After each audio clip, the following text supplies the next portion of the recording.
Hola, buenos días. Contra todo pronóstico, aquí estoy haciendo un video para la honra y la gloria del Señor.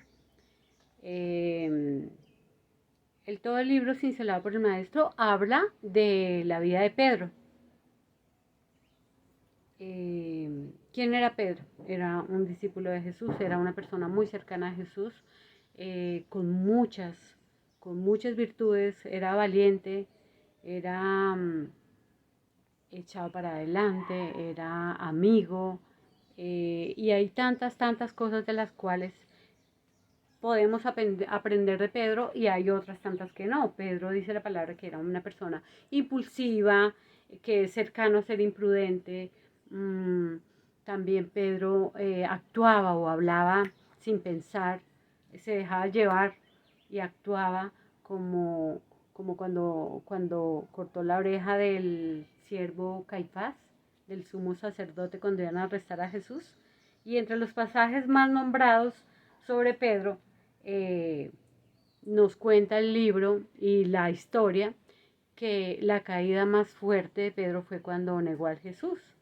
Pues Pedro era uno de los 12 discípulos, era amigo cercano de Jesús, vivió con Jesús durante 3 años, conocía lo que Jesús hacía, lo vio de primera plana, conocía de sus milagros, de sus maravillas.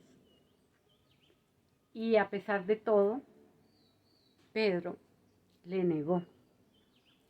En este capítulo también nos hablan de el remordimiento y el arrepentimiento. Entonces, entiendo en el estudio que dice que el arrepentimiento es algo que no viene del Espíritu Santo.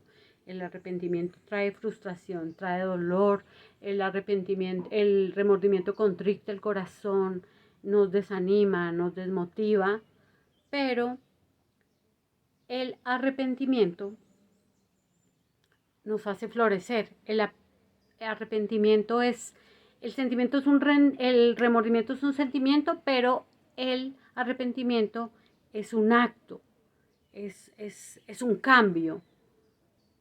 Cuando tú vienes al Señor y te hincas y te arrepientes, cuando tú te arrepientes se ven los cambios.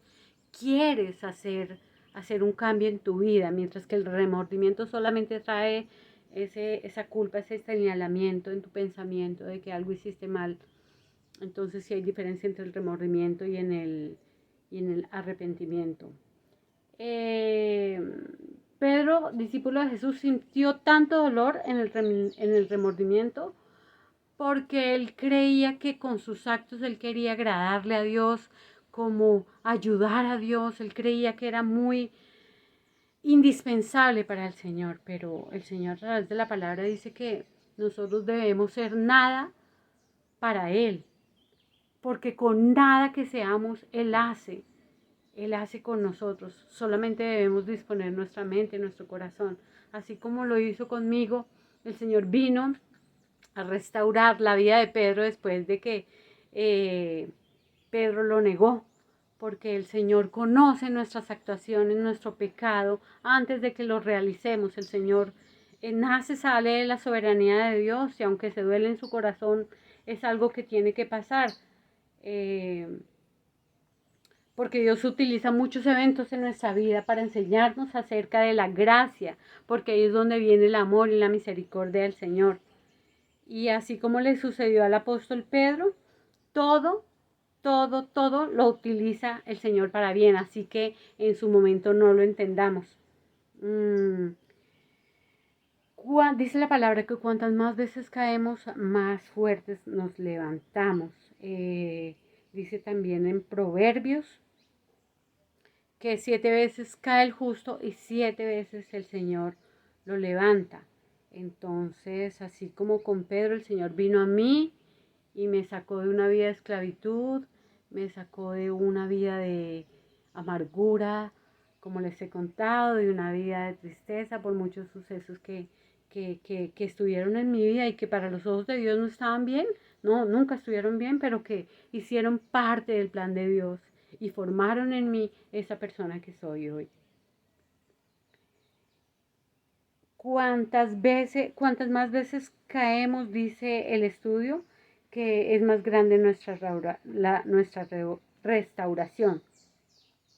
Y todas las cosas que suceden son parte del plan perfecto de Dios para nuestra vida, aunque no lo entendamos.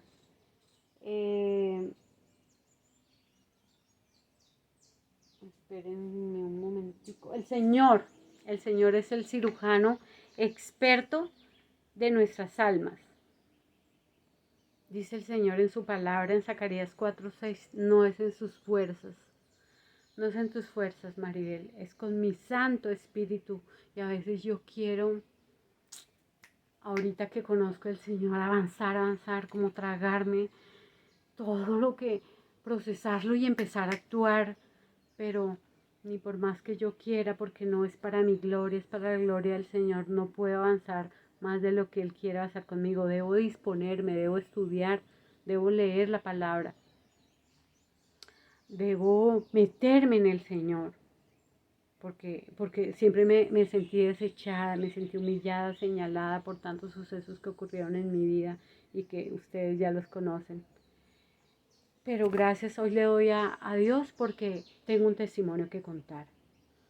Tengo que escuchar alguna vez a una persona que le pasó lo mismo, a una niña que vivió lo mismo, a un hombre, porque también le ocurre a los hombres, que vivió diferentes circunstancias con el sexo opuesto, que no fueron agradables para él, pero que de una u otra manera construyeron esa persona que somos hoy, para la honra y la gloria del Señor. ¿Qué más les quiero decir?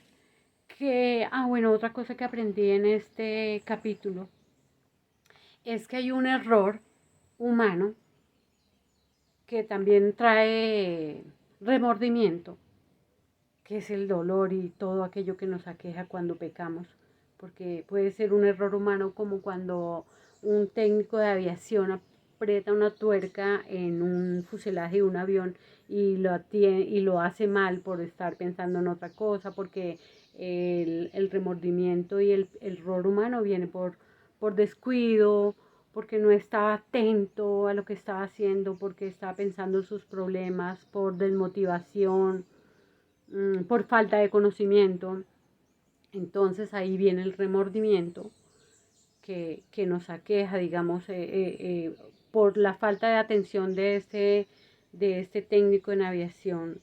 Se murieron 7 personas y así pasa todos los días por falta de estar atentos, estar manejando, estar atentos pueden ocurrir accidentes, errores humanos, y esto nos trae frustración y nos trae todo aquello que no viene del Espíritu Santo.